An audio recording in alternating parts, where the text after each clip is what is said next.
What have I been playing? What have I been watching? What have I been reading? Let's go.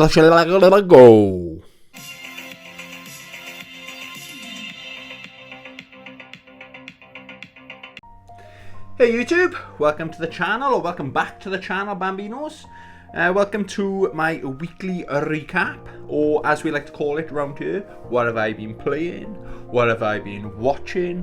What have I been reading? Still don't know what to do with my hand. I'm not calling you anything. I don't know what that is. Okay then. As usual, I've been a bit all over the place with my gaming.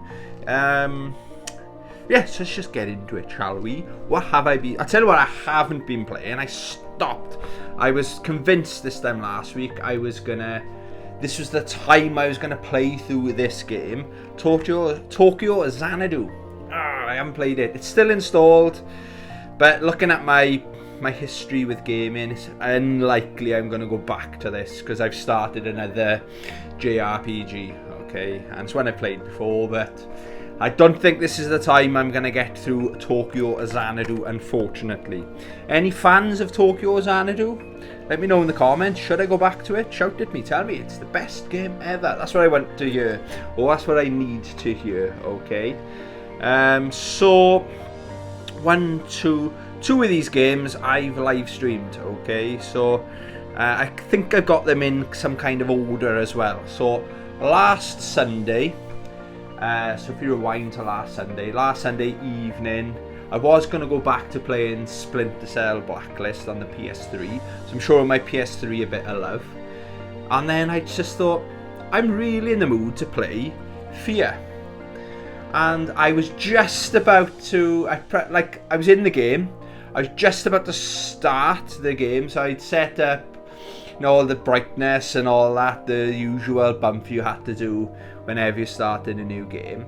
Then I thought, I'll just live stream it. So there was no announcement, I'm going to be live streaming Fear at this time. It was just off the cuff, boom. And quite a few people joined in, and a few people have commented after the live stream saying, sorry I missed this, but this looks like quite an interesting game. Now, I've definitely played the first two. I've got good memories of playing the first two. I've got Fear 3, but I haven't got, I think it was Access Area 6 was saying that Fear Files is on the Xbox 360. I'm kicking myself. I have picked it up, looked at it in the shop, and put it back because I wasn't sure is it a full game or anything. So that's kind of on my radar now when I pick that one up. So I'm probably going to do another, or continue my live stream of this evening. Don't know what time, maybe around about 8 o'clock. So keep your eyes peeled for that. And whenever I think of Fear, I always remember that bit. I thought it was kind of towards the end, or at least in the middle of the game, where there's quite a few jump scares, but this is one of the biggest jump scares of all my gaming. Apart from Alien Isolation, because that's full of jump scares, this game, there's a bit where it's very clever what the game does. It you let your guard down, and then you just, there's a ladder, and you turn around to climb down this ladder, so you turn around, and this creepy girl standing right there, and it's so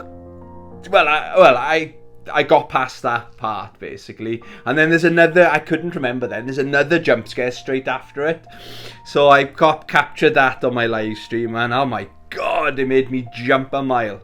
But yes, I really enjoyed that, and I plan to play that again this evening.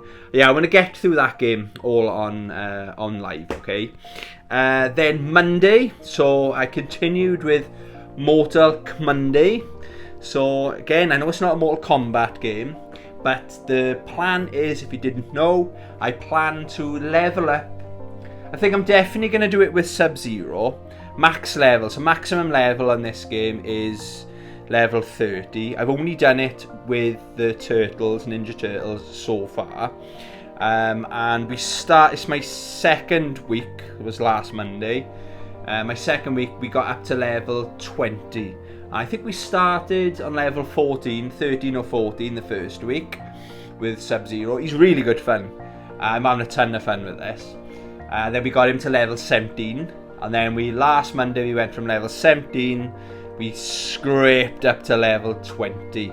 So tomorrow maybe I'll do 21 or 22, level 22. But poor Raiden, he's not as... I need to get good with him basically. He's not as fun to play, but he was level 2, so we got him up to level 3. But we got a couple of cool, unlocked a few new skins and stuff like that. So he's growing on me, okay? But I think when I get to... Oh, is it Brainiac, the final boss? Oh, he's so cheap.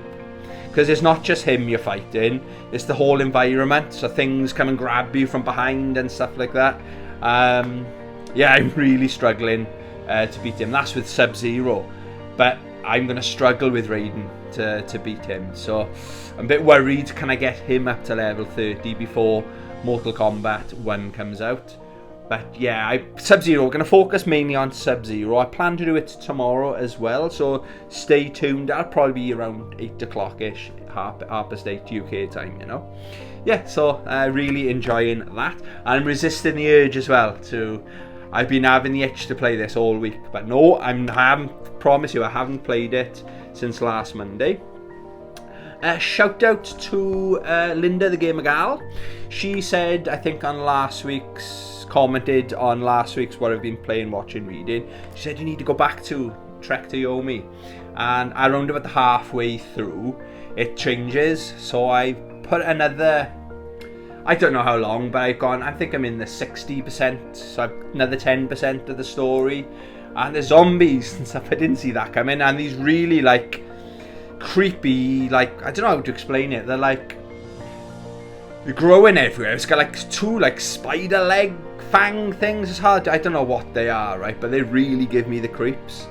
Yeah, what a great game that's turning out to be. I don't regret buying the collector's edition or deluxe edition one little bit, so that's a classic game, that is. But I'm only doing it in small bits. It's kind of, I'll just play a bit of this, and then while I'm thinking what else can I play, yeah, I'm really enjoying that. So shout out Linda Game Gal, good advice going back to that. Obviously I've been playing Street Fighter 6.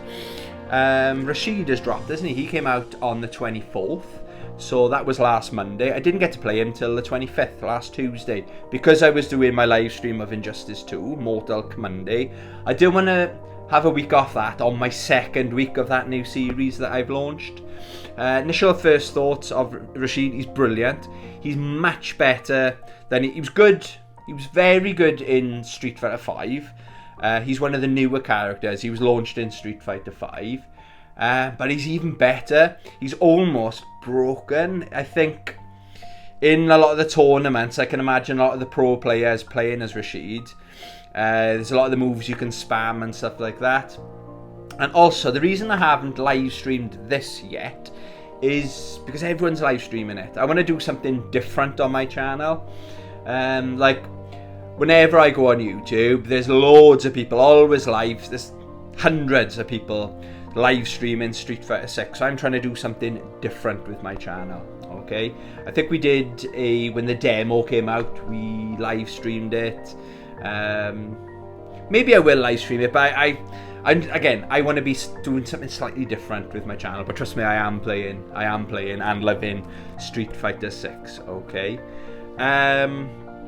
And the other game, so I put a poll up on about 2 or 3 weeks ago, like asking what should I play, GTA 5 or Ni no Kuni 2, and I think GTA 5 won, so I installed that, played it, kept me entertained for one Sunday afternoon, and I didn't go back to it. Okay, I think the problem with that game, or sometimes you can overplay a game. So I wasn't feeling, I thought if I play it again, this might put me off ever playing it. So I stopped playing it, you know, but it's hard to explain, so I don't want to spoil that game by playing it too much. So I got back into Ni no Kuni 2. There's a free DLC as well, isn't there? So I've downloaded that, but then there's the season pass. I haven't paid for anything because I'm still on my drought, okay guys? Till I'm not going game hunting or buying anything gaming related, and I've stuck to it. I'm not last weekend, not this weekend, next weekend as well. I'm not even looking on CEX, any of my local CEX's stock file. I'm not looking because it's a slippery slope. I'm trying to stay off eBay as well. But I'm getting offers with some sell. I'm still watching some things. I was going to delete the app, but no, I haven't deleted it. But trust me, I haven't bought anything. One more weekend. Let's get next weekend out the way. And then I think it's payday on the Monday after that. Then we're going game hunting again. I don't know where we're going. But what I'm going to try and do, when I talk about this week's video of the week and channel of the week. I'm going to take some tips from their video. I think I need to be a bit more clever with my spending. So being a bit more aggressive with the games, looking at my games collection and going, I know we're going off on a tangent now, but I need to think, right, am I going to play that? If it's got any value, get it gone, get it traded in, you know. Anyway, getting back to this. This is probably, I'm convinced now, it's the most addictive game I've ever played. Okay, it's got, if you haven't, it's hard to explain what it is about this game. It's a JRPG. It's got good action. It's not a turn-based, so it's an action RPG, right? But then it's got the city building element to it. It's got the battle, like when you control the armies. It does so many things, right? Okay, it's just enough of all these kind of games, and it does it perfectly. Okay, that is a 10 out of 10 game. That is. Maybe I was going to live stream it, but it's too big a game to live stream. But what I think I'll do at some point, okay, this is going to keep me entertained for quite a while. Where I'm at the city now, I set up my city. We're only small. I built everything until I level up my city, okay? But what I might do with this game is, if I just want to have a chat with you guys about something, instead of having the camera on me, I'll just have the camera on my city. Because you can just sit there, and because you level up, it takes time and stuff like that. It's hard to explain without showing you the game, okay? So maybe I'll do another video on that, okay? But if you haven't played that, that's quite cheap. I think it's £6 or something in CX. Trust me, it's fantastic. It's very rare that a game, an RPG, I'm always playing a game and installing it. Oh, this is amazing. Then a week later, falling off. This absolutely holds my attention, 100% of my attention, all the way through. Okay, so yeah, I strongly recommend that. So that's what I've been playing. Okay, what have I been watching? I finished Eamon Saga. It's all right. I think I paid £2.50 for it. That's a fair price. But I gotta be honest, I don't think I'll ever watch it again. It is old. It is, I think, 1986. It feels like an 80s. I like the art style on it, but there's so much better anime out there. It's worth one watch. It's a one and done kind of thing. It's nothing special. And that's all I got to say about it. If you see it in CX, maybe pick it up, or I don't know, don't pay over £2.50 for it. That's probably a fair assessment of that. But this, I watched it before, but I put it on last night. I got the Blu-ray. I watched my digital copy of it.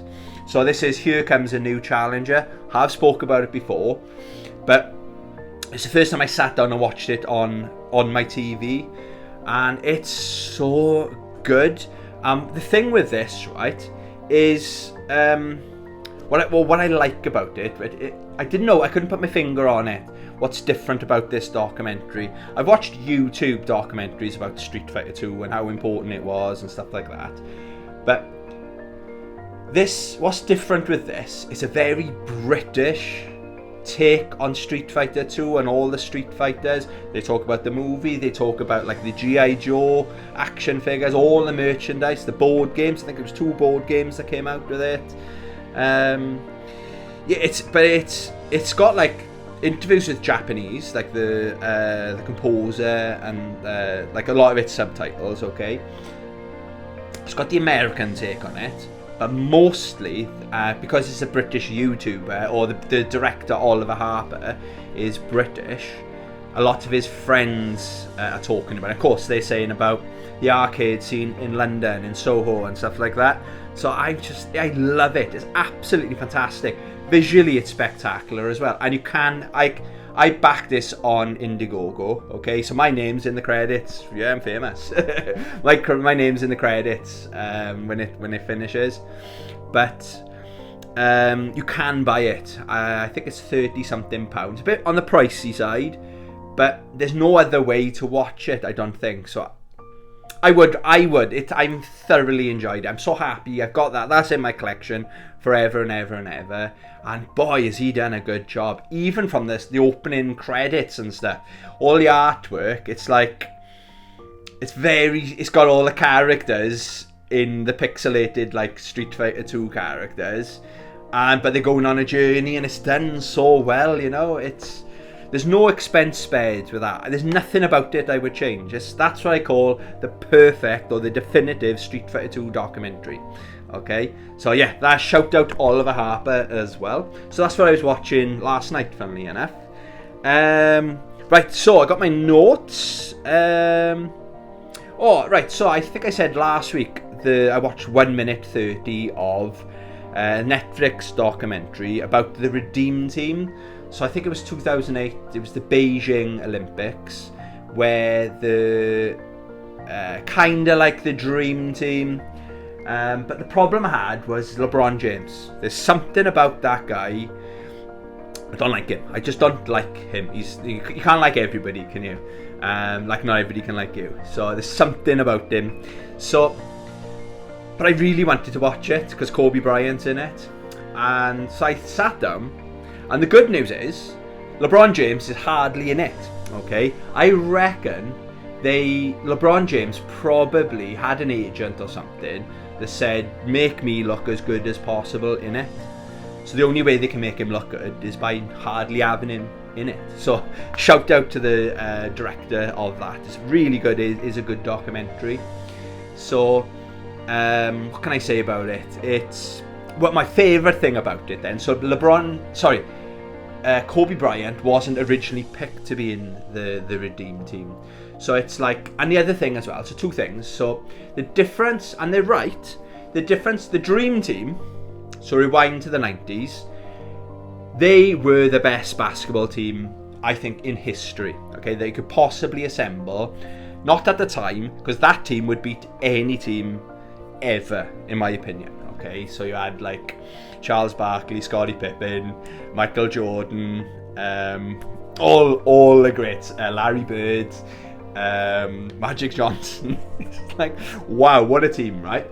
So, but the difference is, the basketball from that era, like America, they were selling basketball to the world. It was like an advert, wasn't it?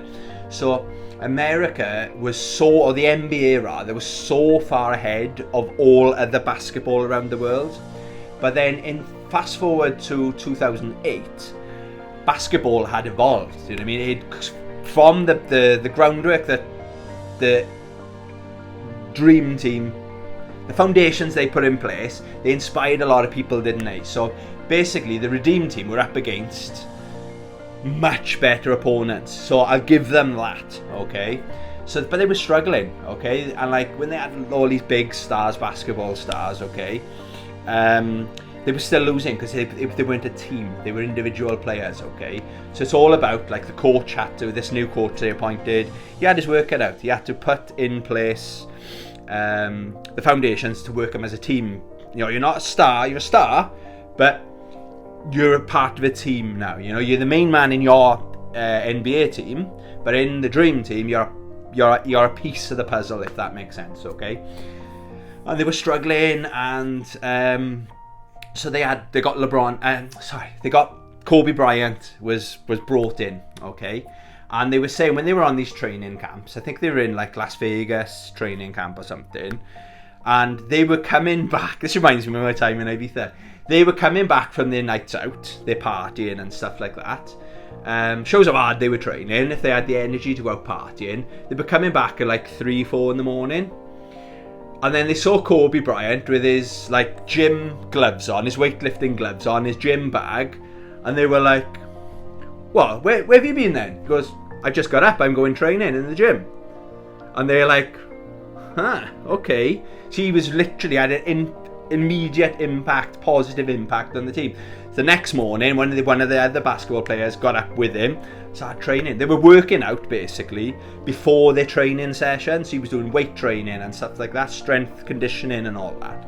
Then by within a week, all the team stopped going out partying, or if they were going out, they were going to bed earlier at a sensible time because they wanted to get up with Kobe Bryant to do his conditioning training. So that was really, really good, okay? So I do recommend it, and I will tell you the good news, LeBron James isn't in it that much, okay? What else did I watch? Netflix. I watched it all. I started watching it last night. Venom, Let There Be Carnage. Now I like Tom Hardy, isn't it? I don't think he's done a bad film, really. He's great in it.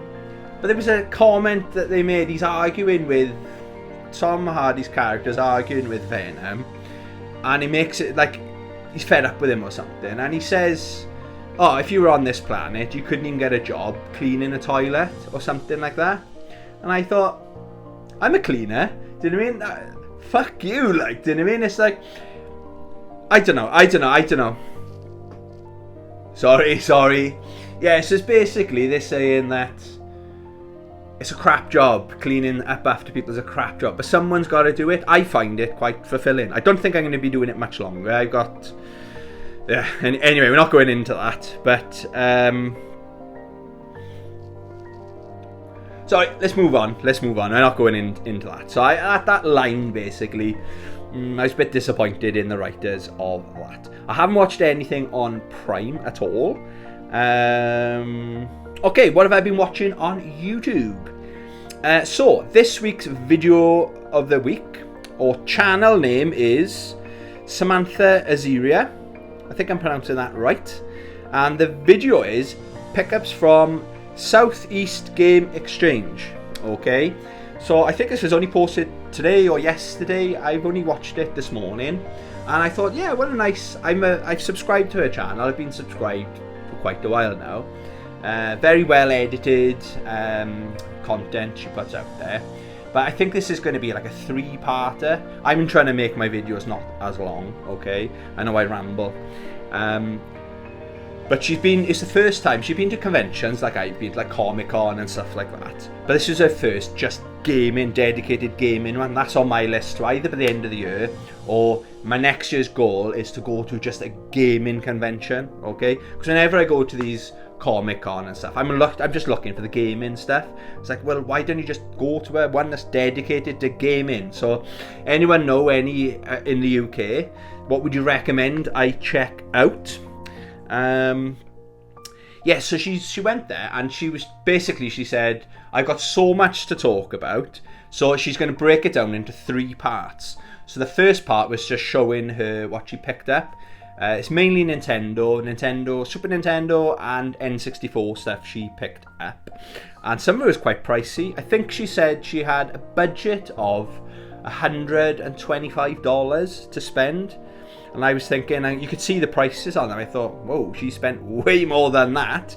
But then she says she couldn't have afforded to do this if she wasn't wheeling and dealing. But she's going to elaborate in the next video. So I'm really looking forward to Samantha's next video, okay, to see how she done it. But I'm starting to think now, yeah, I'm buying all these games, but I should be getting rid of some of this, you know, that am I going to play it? Am I ever going to play it again? So yeah, I really enjoyed that video, okay. And what have I been reading? Right, I've started a new book. So I've got a book on the go in work. So I get 2 half-hour breaks in work. My first half hour I read, second half hour I use the gym. Okay, so I only get 20 minutes a day, you know, by the time I have my food and stuff like that. So that's just under 100 pages. I've read the book before as well. It's Nigel Benn, or the Dark Destroyer as he's known. I was a big fan of Nigel Benn growing up. He was one of my favourite boxers, okay? I've read this book, gosh, I did have a date on it. 10, 15 years ago. There was a time where I'd only read sports, biography books. That's all I could get into before I got into books about everything, you know. So, really, really, really good book. He doesn't hold back. Like, if you're one of his ex-girlfriends, he's basically, as far as I've got, he's not a professional boxer, he's still in the army. He's cheating on all the girls. He's not a role model. He doesn't claim to be a role model, but it's just raw. He got into boxing late. He wasn't one of these teenage boxing prodigies. He's very talented. He was just a tough guy, you know. He says he was a bully, basically, but he's not the biggest of guys, but he could really, you know, he's the real deal. He's streetwise, let's say. Yes, I'm really enjoying that. And I've been hit or miss with my bedtime reading. So normally I try to read before going to bed every single night. Hasn't been the case, unfortunately, but I'm still going with Berserk. I think I've read 2 nights. I've always got to be careful. There's no nudity. There's quite a lot of nudity in these books. So yeah, I'm literally that far in. I think I've read 3 or 4 chapters of this, but this is much better. I said it last time. This is more like it. This is volume 7. It's much better than volume 6. It's following a straight story. There's a lot of new characters in there to get your head around, but I get it now, you know, so I really am enjoying it. The only worrying thing now, I've only got I got 1 to 7, and they're not cheap, so I'll have to wait till probably Christmas until I get volume 8. And a bit of me, if this was like volume 6, I probably would have stopped reading it, because the Band of the Hawk is the main story. That's what the movie and all is based on. So I've read that story, but this is continuing on from that. It is good, but a bit of me was hoping, deep down, financially then, thinking with my money hat on, let's say, if this was as good as volume 6, then I probably could have justified, yeah, I'm not going to read anymore. But this is getting better and better, so I probably will have to get 8. And I think we're up to like volume 14 or 15. Such an expensive hobby, but they are worth it. They are very, very good books. Okay, there we go. So that's what I've been watching. That's what I've been playing, watching, reading. You think I'd know what the hell this series is called anyway by now. Yeah, let me know in the comments. What was I going to say? Sorry, let me know in the comments. Should I keep playing Tokyo Xanadu? I knew there was something I wanted you to do for me, guys. Oh, as well, I'm not about subscribers, okay? I love the fact that people are subscribing, don't get me wrong, but I'm not the one that goes, oh, I need more subscribers. I love it. So, if you like my content, please consider subscribing. And I think we've just hit 700 subscribers, which I think is a crazy number. I completely missed 600, because I was going to do, every time I get 100 subscribers, when I grow my channel by 100 subscribers, I was going to do Ask Tony. We did it at 500 subscribers, but we've gone so quick, I completely missed 600, so I'm really sorry. So if you've got any questions for Ask Tony, put them in the comments, and I'll put another post on my community page and say Ask Tony. So I normally, when I get about 10 questions, not too personal, when I get to around about 10 questions, I'll do a video on Ask Tony, okay? Thank you very much for the support, guys. Hope you have a great Sunday. Love you. Bye.